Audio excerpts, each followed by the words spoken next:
We're back. It's Dear Woke Christian, the podcast. And tonight I got Richard, a good friend of mine. And what we're going to do tonight is we're going to do something. We're going to call it the Reddit Richard Report, or Reddit Report with Richard. And what we're doing is we're just going to go through Reddit.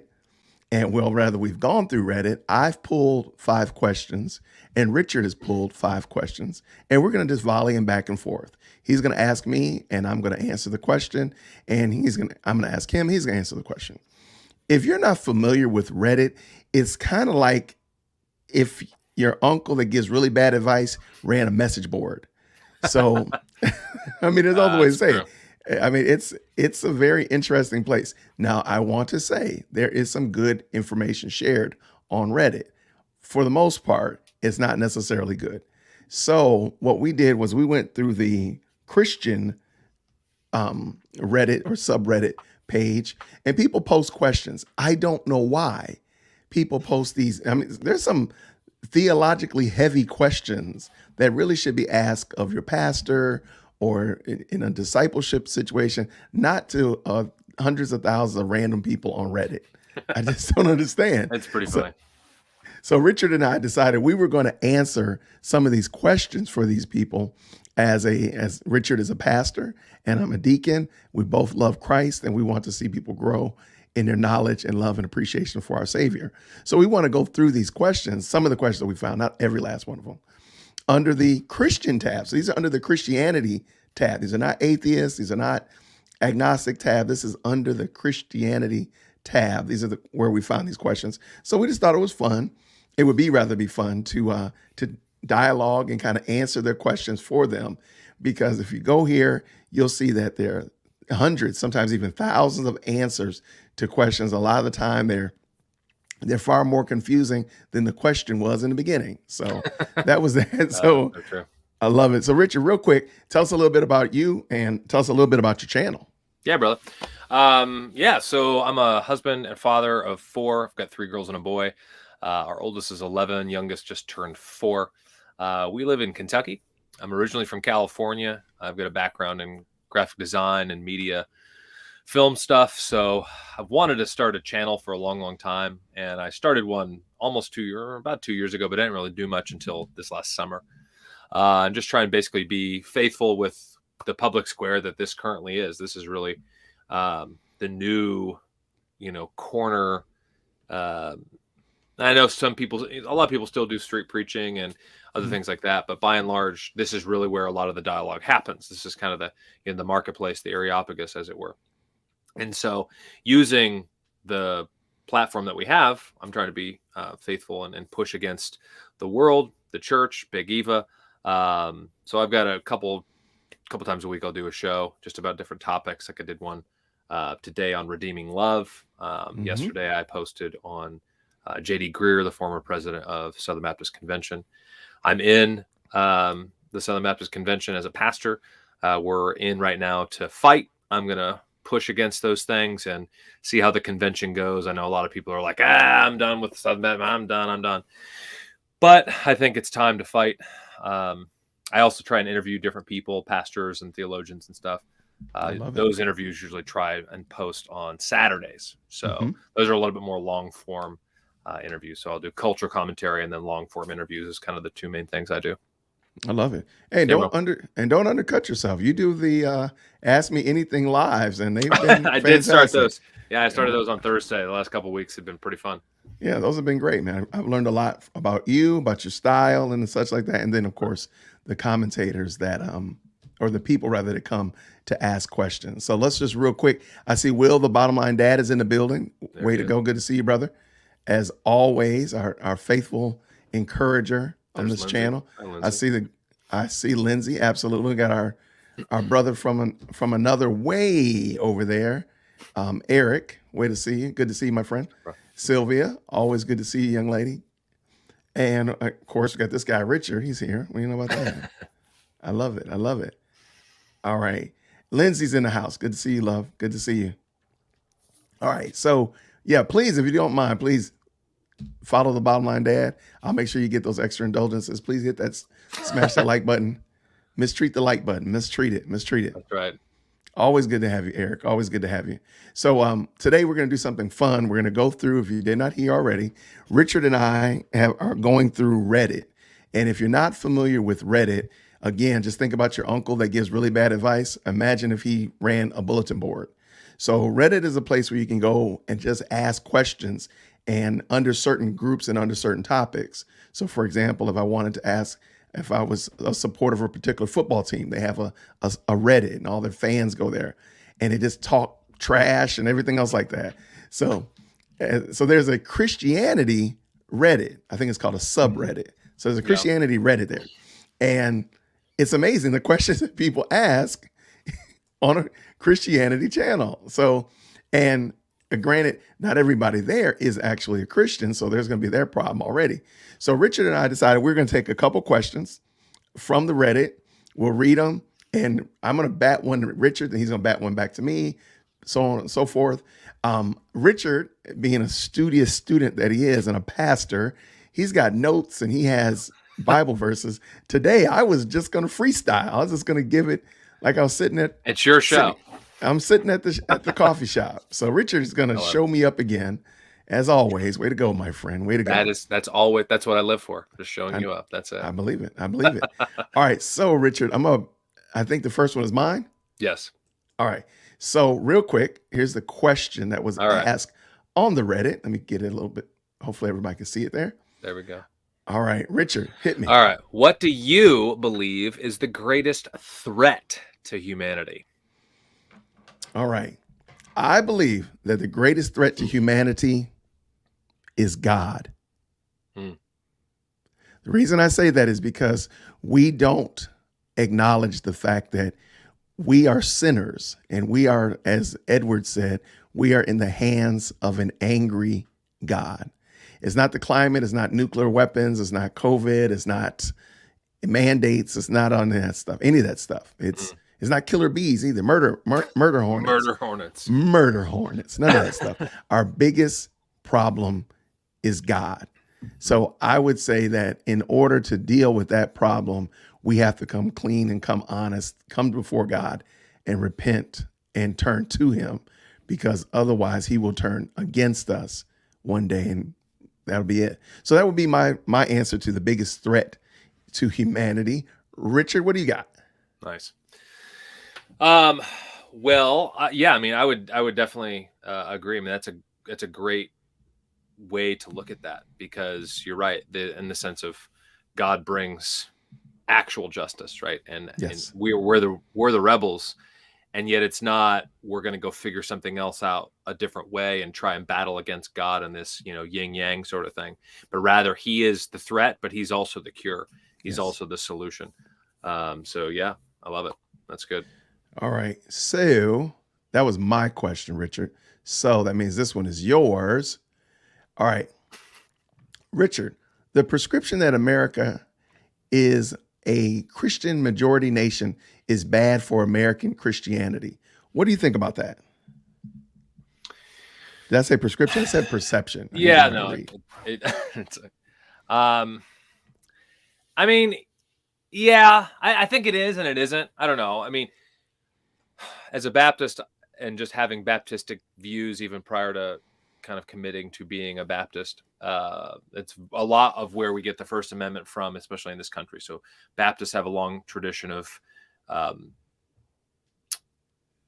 religious freedom, religious expression, and so on. Not to say other denominations and flavors don't, but that was where a lot of that comes from.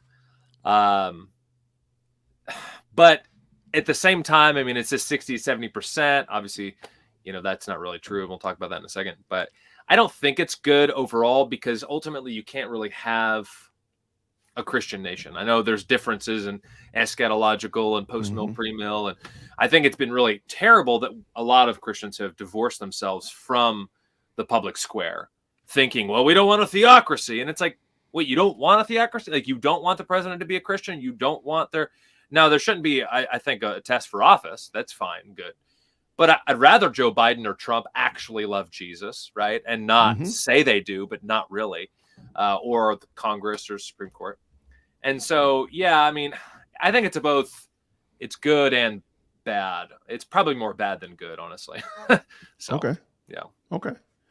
I believe that the perception that America is a Christian majority nation is bad for American Christianity because they keep modifying Christianity with America.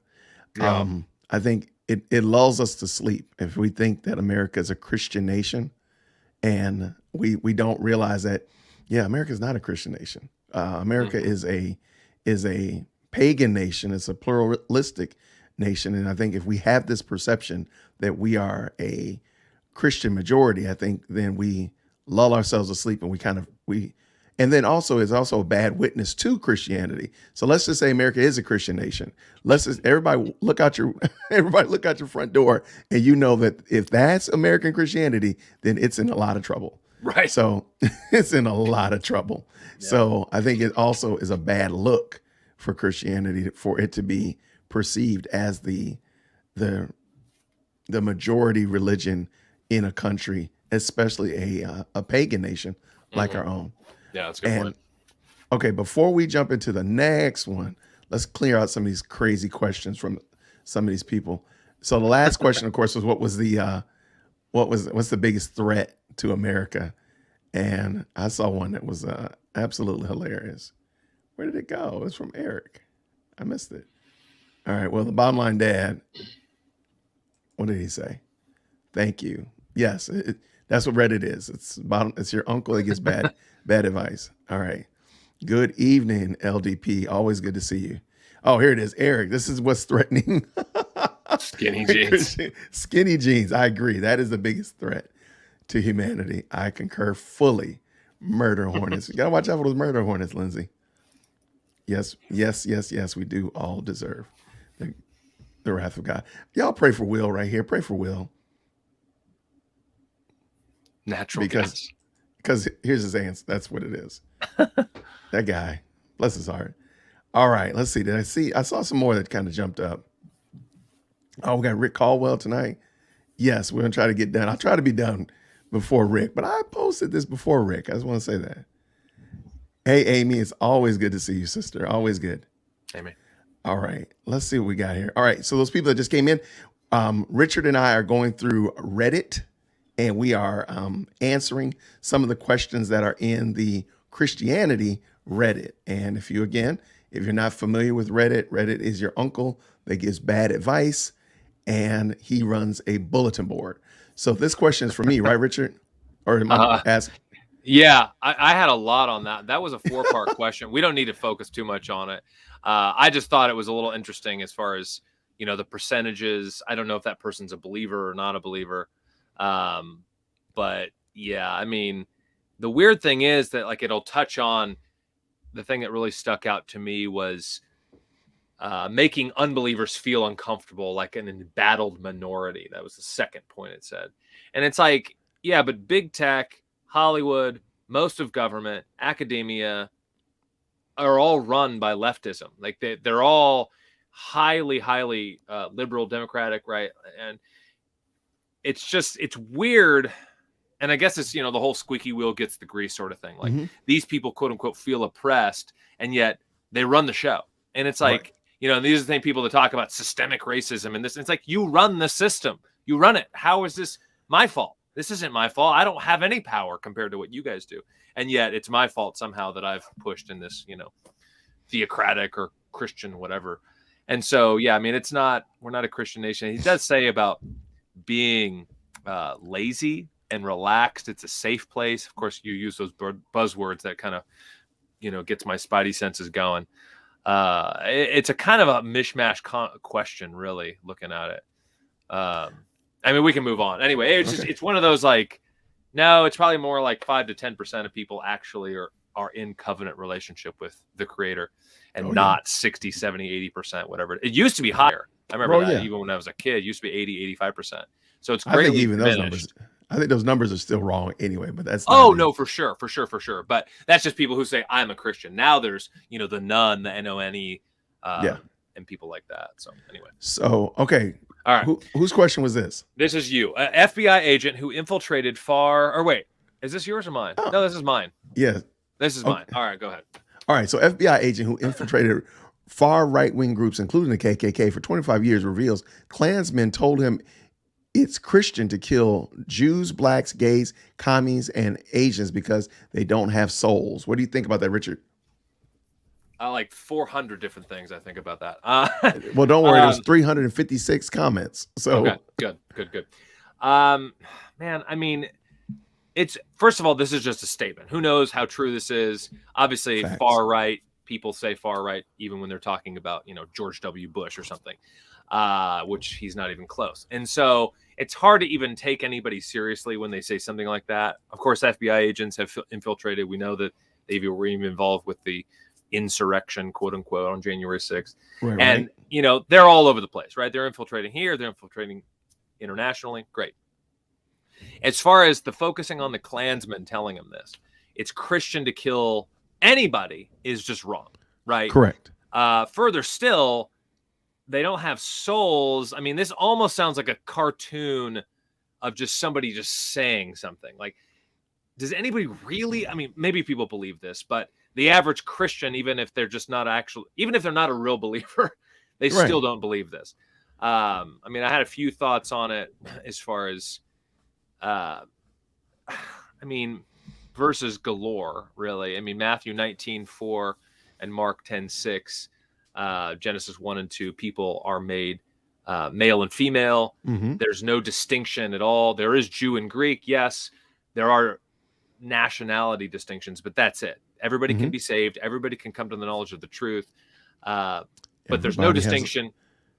Go ahead. I was going to say, everybody has a soul. That's right. Yeah, there's absolutely no distinction to say, like, oh, this group doesn't have a soul. I mean, I don't even know where you're getting that. Evolution and materialism doesn't even believe in a supernatural. Thus, we don't have souls. We're just brains on sticks. And so there's no category in my mind for what this clown's talking about. Acts 17 is very helpful. Mm-hmm. He made one from one man. He has made from one blood every nation of men to dwell on the face of the earth, and he's determined their pre-appointed times and their boundaries of their dwelling. That's 17:26 there in Acts. Matthew 10:28, do not fear those who will kill the body but not kill the soul. Fear him who is able to destroy both body and soul in hell. Jesus doesn't say this is only for you Jews, or this is only for the Gentiles, or for men, or anything like that. So all these distinctions, I mean, commies especially, that's just like, what if you're no longer a commie? Do you get a soul if you become like, you look like me, but you're a communist, and you're like, actually, I love capitalism. Do you get a soul at your inauguration of capitalism? Like, it's just stupid. So I want to just say that. What do you got? Well, one, I would say that if I were answering this question, I would say, hey, everything that's professed to be Christian is not. So just because you quote unquote baptize something does not mean that it's saved. So you're in a group that is based on partiality. So we're already dealing with a sin. So I don't think we would go ahead with that. And I think I probably would get some head nods from somebody. And then I would just say, well, now let's look at what they actually said. They took 3 people groups and lumped in two choices, a political ideology and a sexual preference, and they lumped those all together. Please understand, you can't get away with that. Yeah. You can't do that. I'm black and Richard is white. Somebody who's gay is not the same. Sorry. Yeah. Somebody who embraces communism or Marxism or any other ideology, political ideology, we're not the same. Sorry. So that's a flawed argument right there. But to the point that you just said, hey, what if somebody decides to be gay later in life? Do they lose their soul? And what if somebody gets rid of communism and becomes a capitalist? Do they gain a soul? Like, the insanity there is just ludicrous. And I hope that people can see that and be like, man, I need to make sure I ask more questions. I need to. And of course, the FBI agent, this random Klans member, okay, whatever. I mean, there's just so many flaws and questions in there that I think we could go on that for 2 days straight. Serious. All right, let me make sure I didn't miss anything popping up in here. I think they're talking about football. How did they get on football? Man, isn't the Super Bowl? The comment section is like the bad kids in the back of the classroom that are like off task while the teachers are talking. Will is definitely that. Definitely the bad. And Eric, I think And Eric is. I think Lindsay H too. She seems like I We don't gotta pray know. for them. We'll give them some. They're talking about football. Come on, y'all. All right, let's go. This is my question. I think, Yes. All right. Do you want me to read the whole thing or just the top part? man, just the top part, man. I can't All even right. see that, man. My eyes are bad. Why did God even create me? Question mark, question mark, question mark. Yeah, you gotta get three. I mean, it's a That's right. serious question if you add 3 question marks. Right. Let me read the top part just for everybody.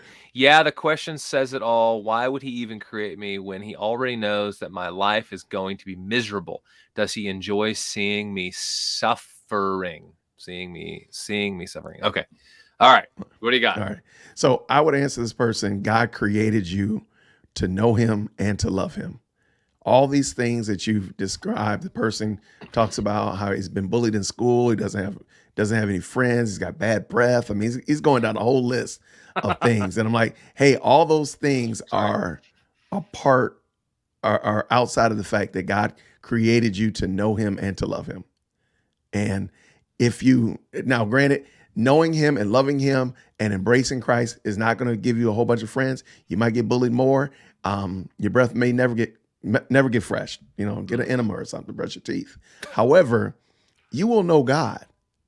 Like, I'm sorry, friend. That is the quintessential goal of humanity, is to know our Creator. And so, why did God create you? He created you to know Him and to love Him. Now, I'm pretending that there'll be a pushback question. And the pushback question is, well, why did He make this world so tough? Why did He put me in this situation? And that question, the answer to that question would be because of sin. We live in a sinful, fallen world.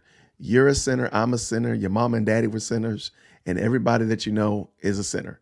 So we do things. We sin. We sin against each other. We treat people bad and so on and so forth. And that is just a reality in this world. That again is outside of the fact that we are to know God.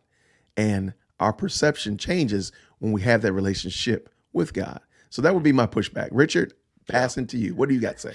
Yeah, I just read the last paragraph. He said, keep praying. Patience is key. Yeah, indeed, I did so. But nope, getting worse and worse. I hate this life. He uses a curse word. Should be born as a cat. I want to kill myself. I mean, obviously, this guy is dealing with like real depression. And obviously, we don't want to make fun of him in one sense. I know I laughed No. earlier, and I know you're not. But it's sometimes it's hard because, when you... I don't know. I mean, part of me forgets how terrible my life was before Christ.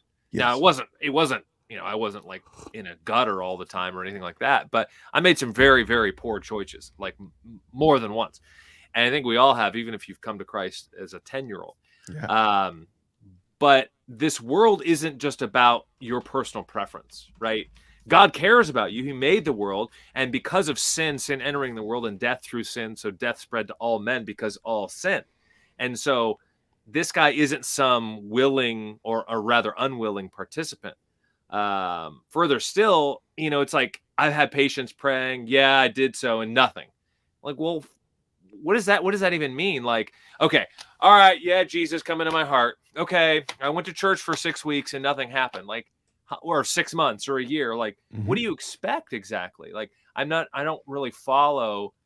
That's what's so weird with a lot of times, even bigger theological things, or even the once saved, always saved. And, people will do this and that, and they'll push back against those things, and they'll think, well, this guy left the faith. And you're like, well, he's not dead.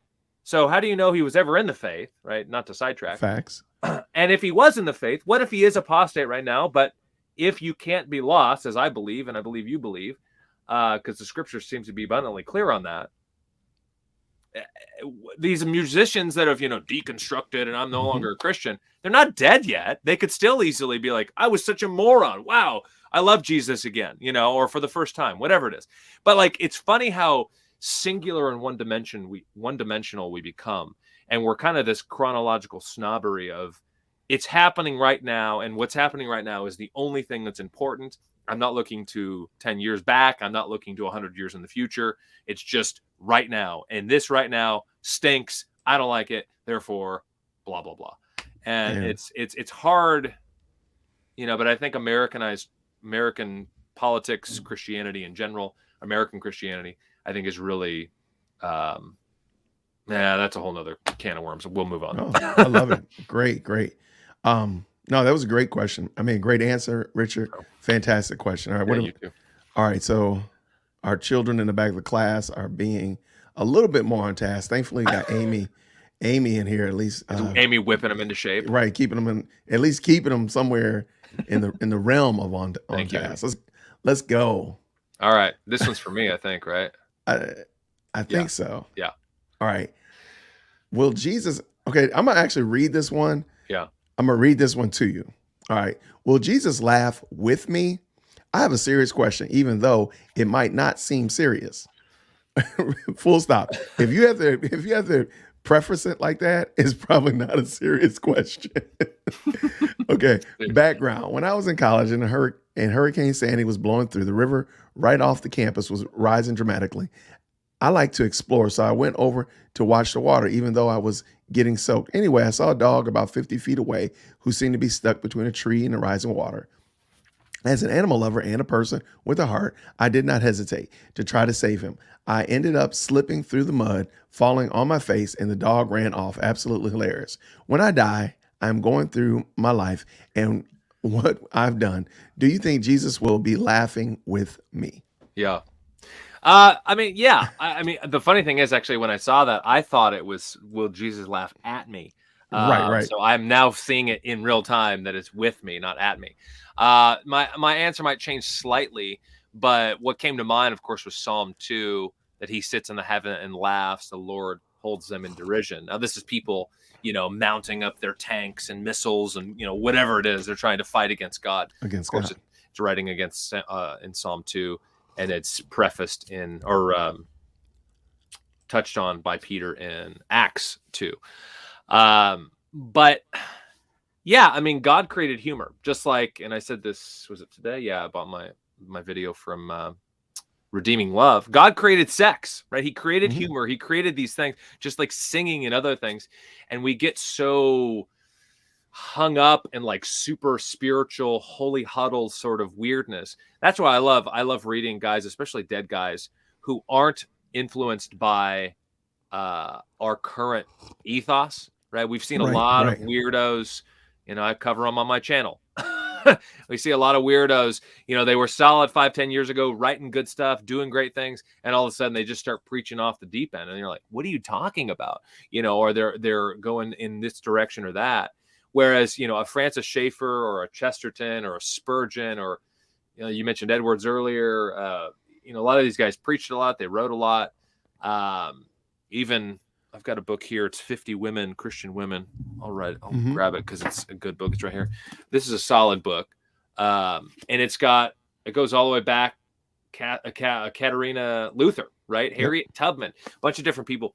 And knowing people in the past, we can really get a more robust feeling for what we're currently living, right? And it's also helpful for us to see that people did have trouble. There was harder strife, going back to the previous question. And so God created humor. I love that. I mean, Spurgeon was very charismatic in that way, very gregarious. I mean, there's stories of him just laughing with a colleague, with another pastor, and they just stop and they kneel in the forest, in the park, and they just pray and thank God for laughter. And so, yeah, I would say Jesus laughed. I mean, in one sense, this person's talking about, hey, I love animals. I mean, I like animals too. They're made by God, not in God's image. But, I think he's given us a level of relationship with them, albeit very small. But, they have personality. They're fun. So, yeah, I think that's hilarious. And he'll probably laugh in some capacity. So, yeah. You know what? I didn't really have a dog in the race. Really bad pun there. I didn't. Yeah, I got their point. I just thought that sometimes I think we trivialize Christ, and maybe I could be super deep. Yeah. What is that book? Eric asked. 50 Women Every Christian Should Know by Michelle DeRusha. She's got a few books. Hit it. Add it in the chat. Okay. Add it in the chat. So though I was just like, I don't want to trivialize Christ and be like he's laughing at this because God knows it already. Yeah. So, but he gave us that situation he gave them this situation that this person could glean from and enjoy life and laugh at a situation that somebody else might not have been able to get something enjoyable out of. So absolutely. Um, yeah. So that'd be my answer. Yeah. All right. For those people that just came in, Richard from Richard Contramundum and myself are going through Reddit. We're answering some of the questions that are in the Christian Reddit because there are a lot of questions that are weighty, that are meaningful, that really should be answered by like a pastor or some kind of discipleship situation. So Richard and I thought we would take a couple questions and do the what we call it the Reddit uh, report with Richard.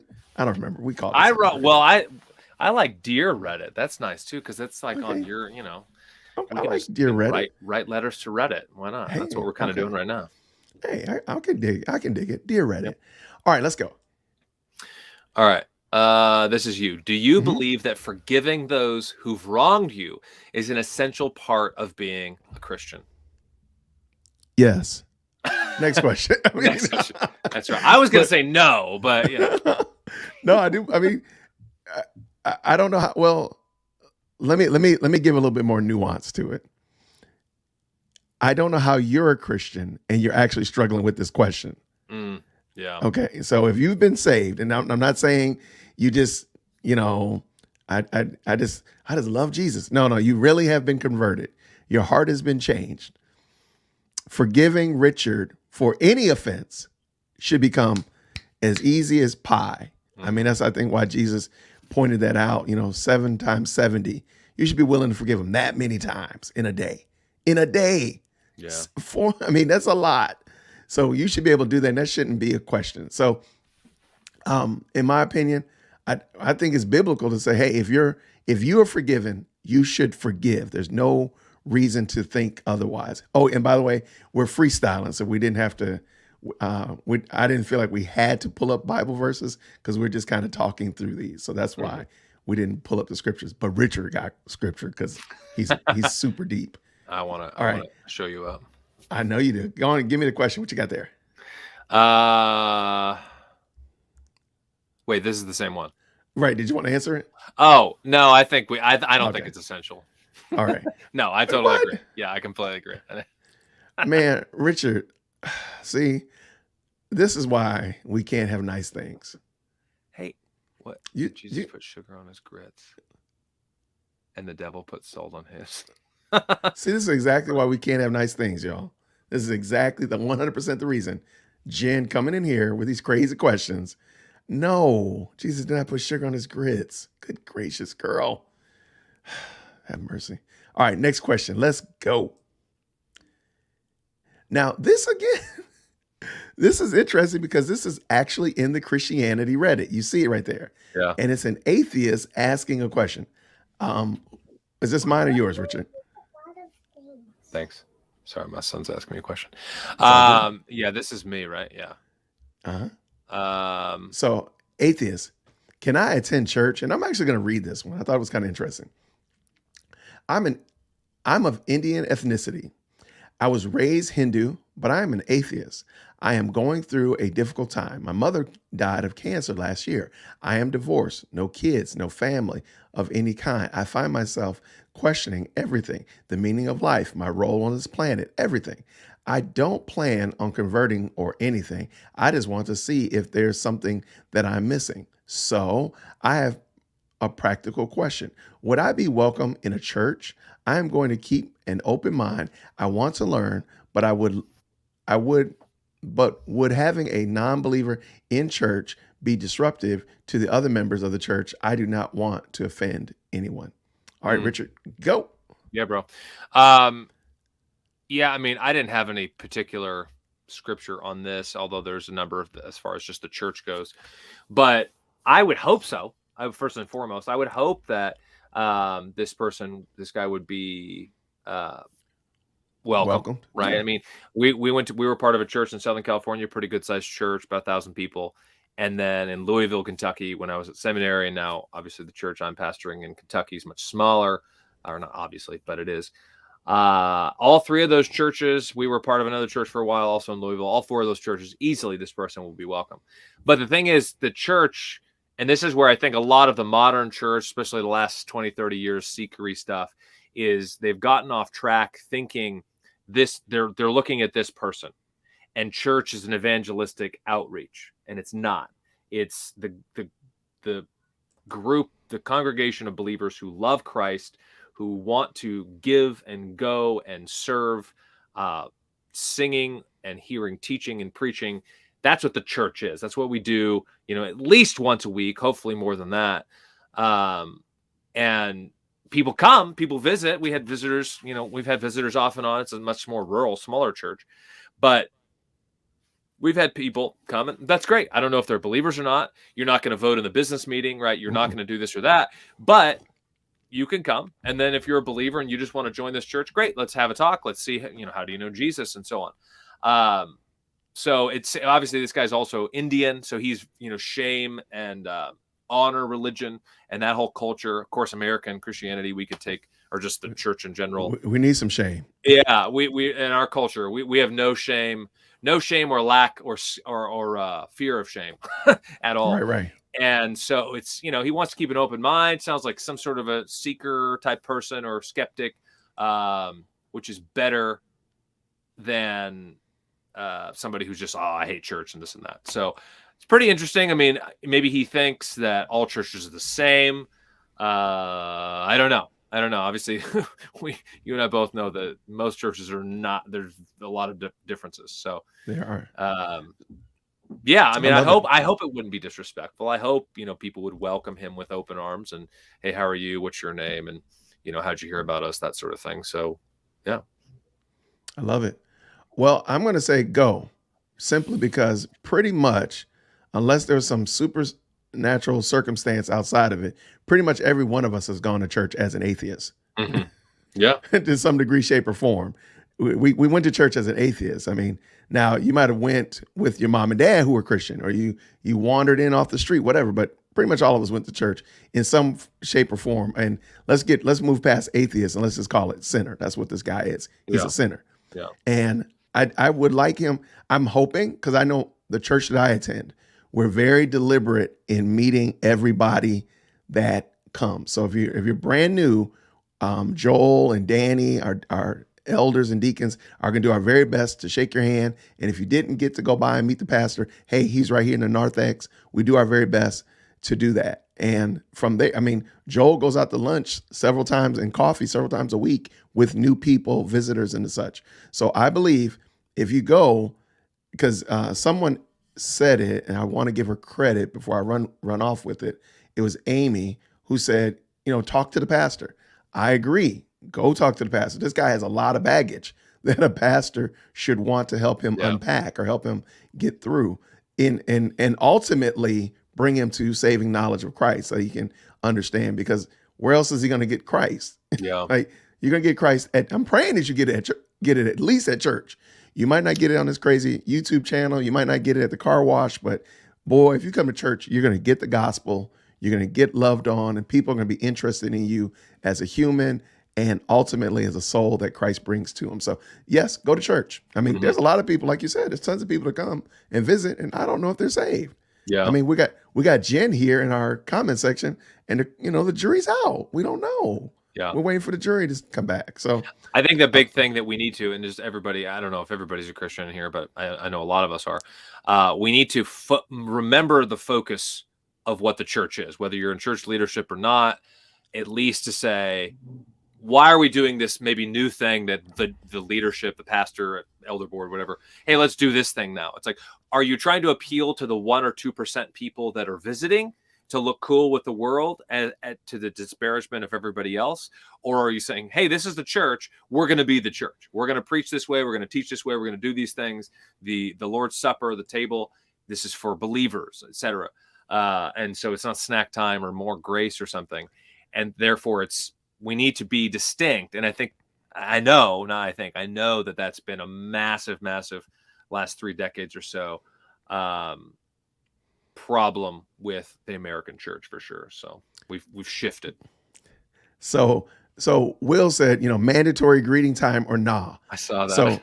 So I know in my church, Joel will say, hey, make sure that he'll say it from the pulpit. And it's not like, was that fellowship time where they, greet somebody you don't know? We don't do Yeah. that. So it's at the end. He'll mention it from the pulpit during announcements. He'll mention it after benediction. Please make sure you greet somebody that you don't know. My kids and I play games about trying to meet people that we don't know and the such like that. But it's not. It's rather organic. So it's not like Yeah. deliberate. Like if you don't shake 5 hands, you have to pay an extra tithe or something like that. You lose your salvation. Right. Or if you shake 10 hands, you don't have to pay, you get, a percent taken off your tithe. That's not going to happen either. So that sounds kind of like Mormonish. I don't know. I'm pretty sure it's wild. All right, let's go. We got the next one. Let's get it. What's the next question? This is for you. Christians who claim that hell is eternal torment don't behave like it at all. With that, I want you to answer. I'm going to come right back. I just got to scoot for just a second. Okay. I'll be right back. Not a problem. But you talk to our people here. All right. Not a problem. Wash your hands. All right. So Christians who claim that hell is eternal torment don't behave like that at all. You know what? You're right. You're right. There you go. You're right. They need to do better. You're absolutely right. I think if we as Christians treated hell like we really believed in it and really believed that it was going to be the eternal punishment of people around us, I do think we would be more intentional. We'd be more loving and seeking to entreat them and the such like that. So there are instances where I believe that is true. I don't think that it's fair to say every single Christian. I just think that's a broad brush, and you're setting yourself up for failure there. So yeah, there are some Christians, and I think myself sometimes I don't take it as seriously as I should, and I'm not, crying out like I really believe that this is eternal punishment.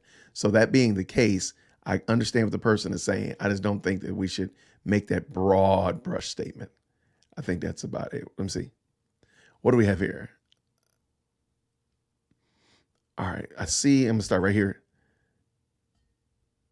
No, you are correct. The real church is the body of believers. I don't want to make it sound like we're turning church into a everybody just go bring your unsaved neighbors in here and we're just going to cater to them. I hope that wasn't. I don't want to present that idea at all. But if an unbeliever, Paul talks about if an unbeliever is in your midst, that they would see that the body of Christ is different. So that was just that's my point. I hope I'm making that clear. I don't want to disagree with you. All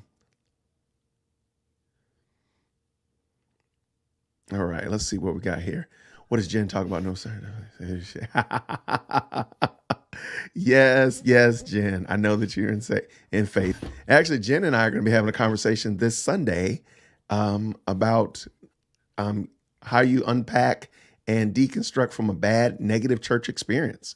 So we'll be talking about that on Sunday I think we're doing it at 4, Jen, if I'm not mistaken. Yes, Will, you're going to get extra indulgences if you shake hands. And if you're Presbyterian, you get an extra cup of coffee because they do believe in that coffee. All right, let's see. You ready to answer the question, Rich? Yeah. Okay, cool. Go. Yeah, I mean, you could go in like 50 different directions with this. I think a lot of people don't want to sell Jesus, right? Because we ultimately know that, God calls out to everyone, right? And there's differences of opinion on how, eternity past, future, and this and that. But God is the one who's doing the saving. We're called to have faith in Christ, but there's this ultimate spiritual dimension it's not just, hey, sign on this dotted line, become a Mormon, do this thing. You have to wear this underwear, do this, give 10%, Oh. and then, oh yeah, they have the spiritual underwear. If you didn't know that, we can talk about it. No, we don't need to talk about that. Not right now, later. But they have. So we're not selling Christ, but then there's also this level of God does convict the world of sin and judgment, right? And the Holy Spirit goes convicting the world specifically, but then He also brings the newness of life. And so, yeah, let's see, suffering, traffic, upper floors, or World Trade Center, like nothing in comparison. I don't know. I mean, we're not God, right? We're not eternal.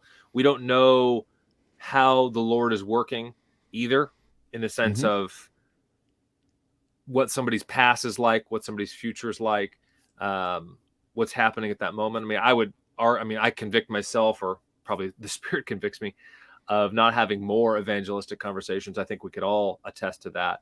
Yeah. But there's even little seeds, little nuggets. Ultimately, one of my former pastors used to say, like, speaking a good word for Christ. Now, that sounds a little ambiguous, but saying praise God, saying, thank you, Lord, praying in front of people, doing certain things that are good examples and good witness, and not a poor witness, not just being nervous and thinking, oh, that person's going to think I'm a Jesus freak, therefore I want to leave and do whatever. No, we don't need to do that, but be ready for the hope that is in you with gentleness and reverence, right? Peter tells us to give a That is correct. defense. And so, I don't know. I mean, again, I think I know what he's getting at, but you can't. And the other thing is, and I'll volley it back to you unless you already answered, but you can't force somebody to believe, right? You can't. Mm-hmm. I could make you drink this water, but if you don't want to drink the water, could I really make anybody drink the water? Not really, right? Like, you have to have a desire for the water. And if you don't have a desire to have your sin washed away and given new life, no amount of arguing, no amount of anything can persuade you ultimately to get that person to, quote unquote, believe and escape hell. And ultimately, escaping hell it's not fire insurance. It's not just, pass go, get $200, Monopoly, keep going. Like, we're not doing that. It's because of the love of Christ, because he made us for relationship. There was a pre-fall, then sin entered the world. We're going back to a right relationship. So yes, it's a benefit to not get hell, though we deserve it. But we're not. I don't believe in Jesus, so I don't go to hell. I believe in Jesus because he's worth it, because he's my maker, because he's lovely and amazing and beautiful, and he loved me so much that he gave his life for me. That's the whole different perspective. And so when we live that, when we preach that, when we do those things, that changes the dynamic quite a bit. And hopefully this person, the Lord will bring somebody into this person's life, one of us or somebody else like us, that preaches a good news message that's not just hell and damnation and this and that. Right. Anyway. I love it, man. Excellent. Thank you, man. For those people that just came on board, if you're new, Richard and I are going through Reddit, which is, again, as I've said several times, this live stream, like your uncle that gives bad advice, he runs a bulletin board. So there's several different categories, thousands of different categories on Reddit, and this is the Christianity Reddit. So we just took some of the questions that are being asked on the Christianity Reddit, and we're just answering them. I think it would be good. I think these people should be asking these questions of like a real human in front of them or in their life. But, hey, me and Richard, we're doing our best. All right. So Richard picked 5 questions off the Reddit. I picked 5 questions off the Reddit. So we're batting them back and forth. I don't remember whose is whose. I think I started, so this would be mine. So I'm asking you, Richard, why do so many Christians support political ideas that despise the poor? Yeah, I mean, this is kind of a classic Republicans versus Democrats sort of thing. Like, a lot of people are Democrats because they love the poor, supposedly, right? Supposedly. I mean, that's the trope. I don't believe that for most people. I think some people do believe that. I think some people still adhere to that somehow. I don't know. But I mean, in my BC days, I used to call myself a Republicrat. So I was still against abortion, but same-sex marriage and other things. I was like, I don't care. This is 20 years ago almost. Moral issues, but like murdering babies, I'm still not okay with that, even in my unbelieving days. And so there's certain things that are just utterly hypocritical in either left or right. But I mean, what did I write down with the verses? There's quite a few. I mean, James has a lot to do with this, right? Giving preference, showing partiality. That's a big thing. I know you tackle that a lot on your channel. I think I've talked about that a time or two. I think so. 1 or 2 videos. 1 John 4, we love because God first loved us. If anyone says I love God and hates his brother, he's a liar. And so I love First John. It's so good. Just the black and white, night and day sort of back and forth. If we've shown love and been shown love by God, then we show love to others. Now, I believe the brother specifically is talking about Christians, but that doesn't mean we hate. I mean, Jesus says, you've heard it said, love your brother, hate your enemy. I say, pray for those who persecute you, turn the other cheek, these other things. And so there's this addition of we're all humans, we're all sinners, and therefore we should treat each other better than we do, right? And history is filled with, body bags up the yin yang, not just the 20th century, but centuries before. And so, when we hate, that doesn't fly at all. I mean, 1 Timothy 5, I think shed some light on it for some people. If anyone does not provide for his own house and his household, worse than an unbeliever. I don't know how you get worse than an unbeliever, but that's what the text says. And then I think a lot of it's just the laziness. I think a lot of, Republicans, GOP, standard conservatives, it's like, yeah, but, the immigrants they're going to take our jobs, or they're going to this, or they're lazy, or, not just immigrants, but just people in general. That guy's not working. Now, let's be real here. The welfare state has wrecked a lot of communities, some more than others. Mm-hmm. And so getting a handout is terrible for a lot of people, right? It's, maybe a season of life or something, but if that's your regular thing and you're able-bodied, you should work, right? If you don't provide for your own household. And I think the context there is more than just like your husband, wife, or husbands for wives or children, but like even the servants and the workers. And I mean, they had bigger households that were not just immediate family. And so even if you're not providing for your landscaper or your maid or your cousin who lives with you, whatever it is, that you're worse than an unbeliever. That's crazy. And so, I mean, I think a lot of it goes down to people being lazy, people showing partiality. And I think a lot of it's just straight ignorance.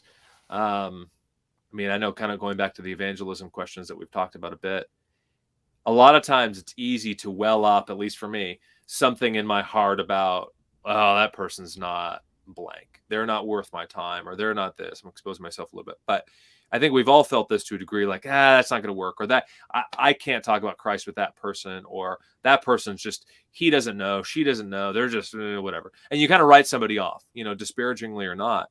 And then you have a conversation with that person and you realize, oh, that's a real human being. And they're actually pretty genuine with their questions. Now, she kind of seemed like a godless atheist, and she is, but by golly, she's kind of nice. And she's got some issues, and let's try and work through those issues. When you break that ice, you realize, oh, okay, so you're not as lazy as I thought you were.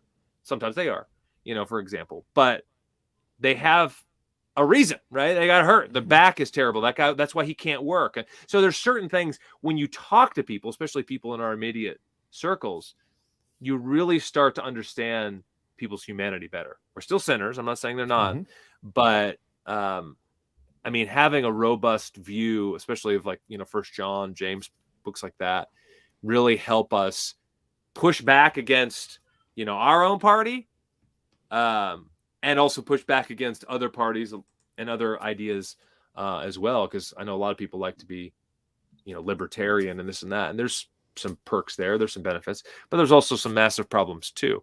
And so, I don't know, I could keep talking now. It's a big word salad, but yeah, what do you got? So I would say, looking here, I pull it back up.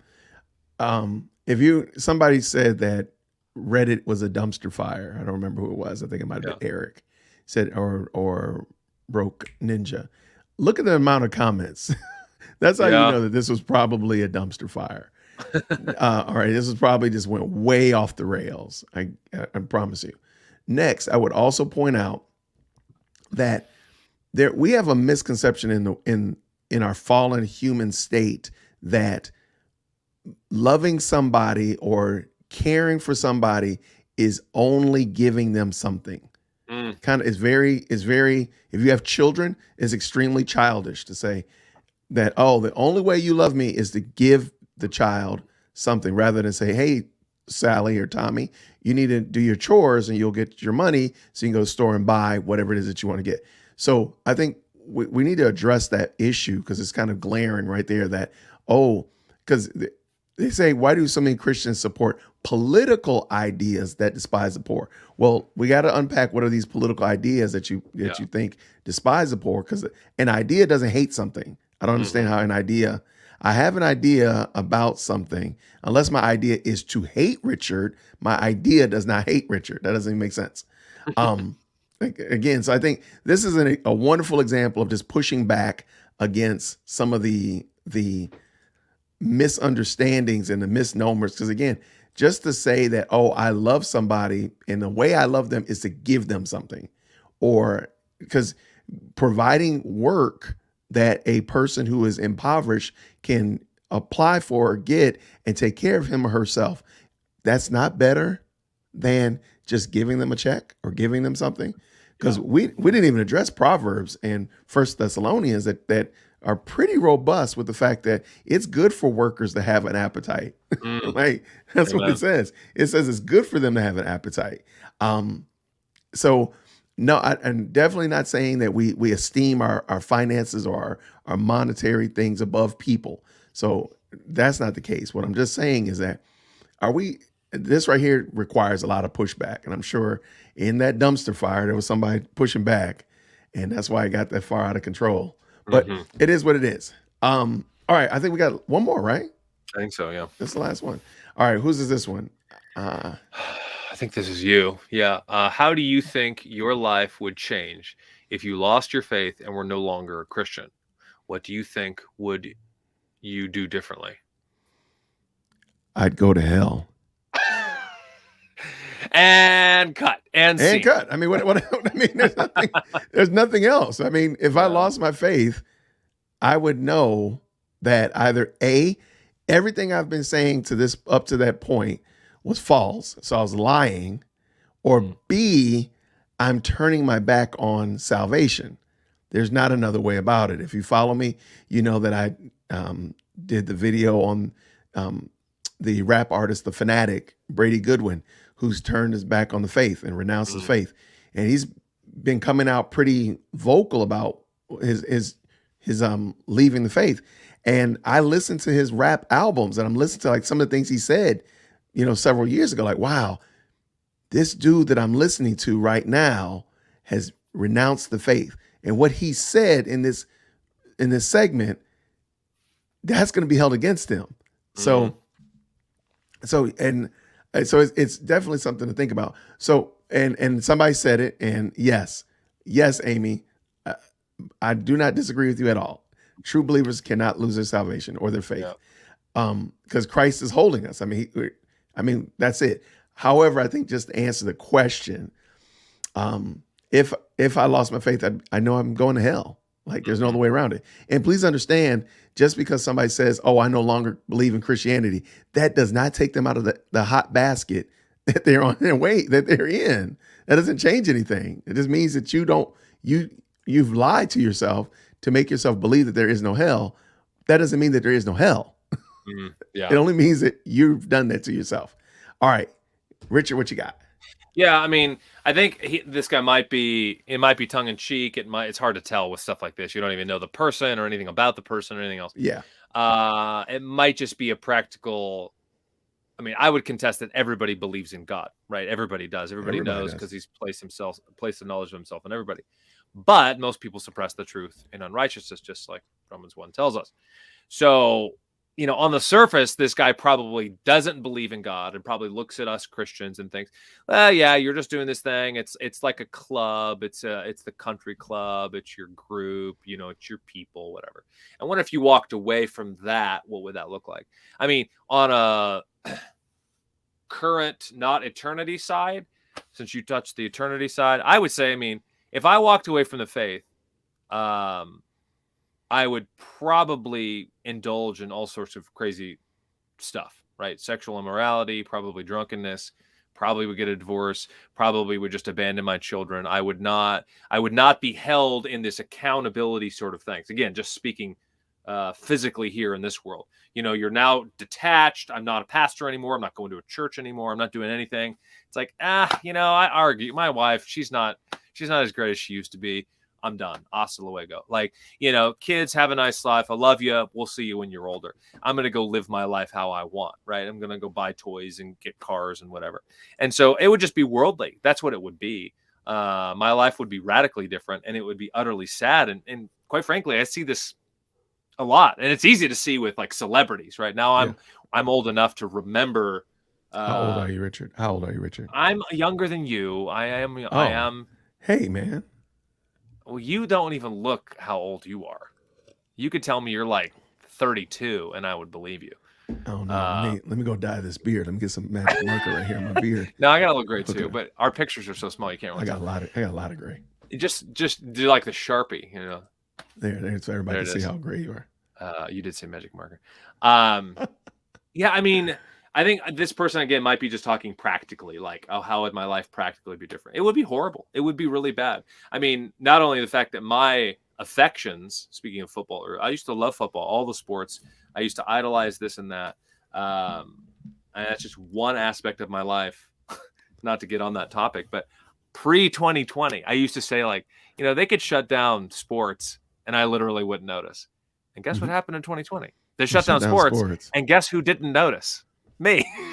Now, I'm not trying to disparage anybody. Some people still love sports. You're a God-hating, heathen. You love sports, and then you come to Christ, you still love sports. Fine. That was something he took away from me. I used to hate reading. I now love reading. As you can tell, this is just a small sampling.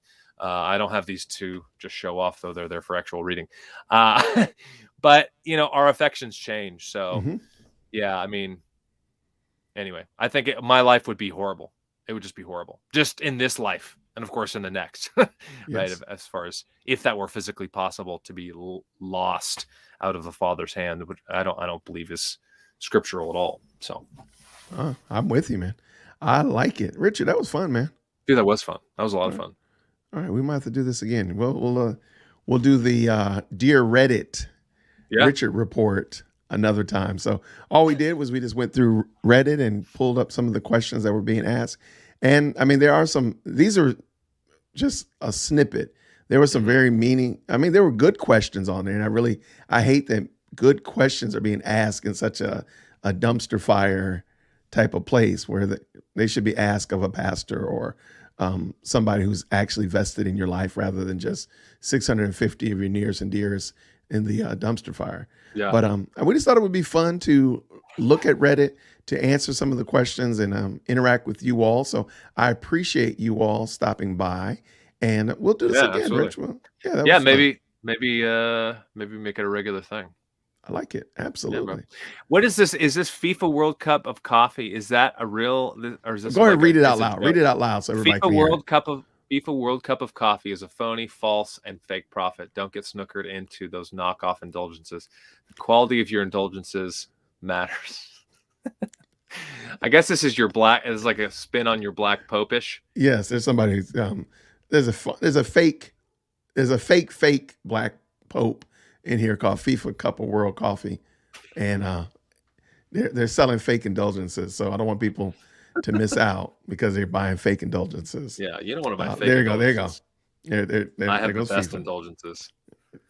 I don't know, but how much is it to get a relative out of purgatory, though? That's my question. So the indulgences that the Black Pope offers are very simple.